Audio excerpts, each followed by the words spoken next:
What I've created in Blender here is the home planet of the Scuds, one of Jay Eaton's original alien species for their Runaway to the Stars series. The extent of ice and snow in this render, and the colors of the vegetation, reflect the planet's surface conditions as of its northern winter solstice, at which point the latitude 16 degrees south of the equator receives the sun's light straight on.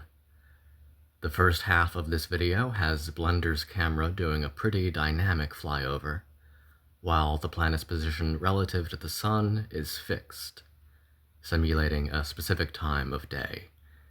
You can think of this flyover as occurring in real time, if you like. For now, the planet is depicted without any clouds or atmospheric haze.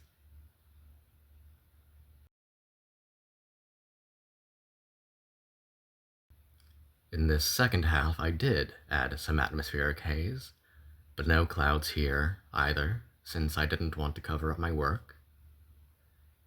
Now the camera faces the planet from a position 95 degrees east of whichever longitude the sun shines on directly, following a circular orbit that initially sits beneath the planet's south pole, and then slowly rises as the planet turns, allowing us to see more of its surface catching the sunlight.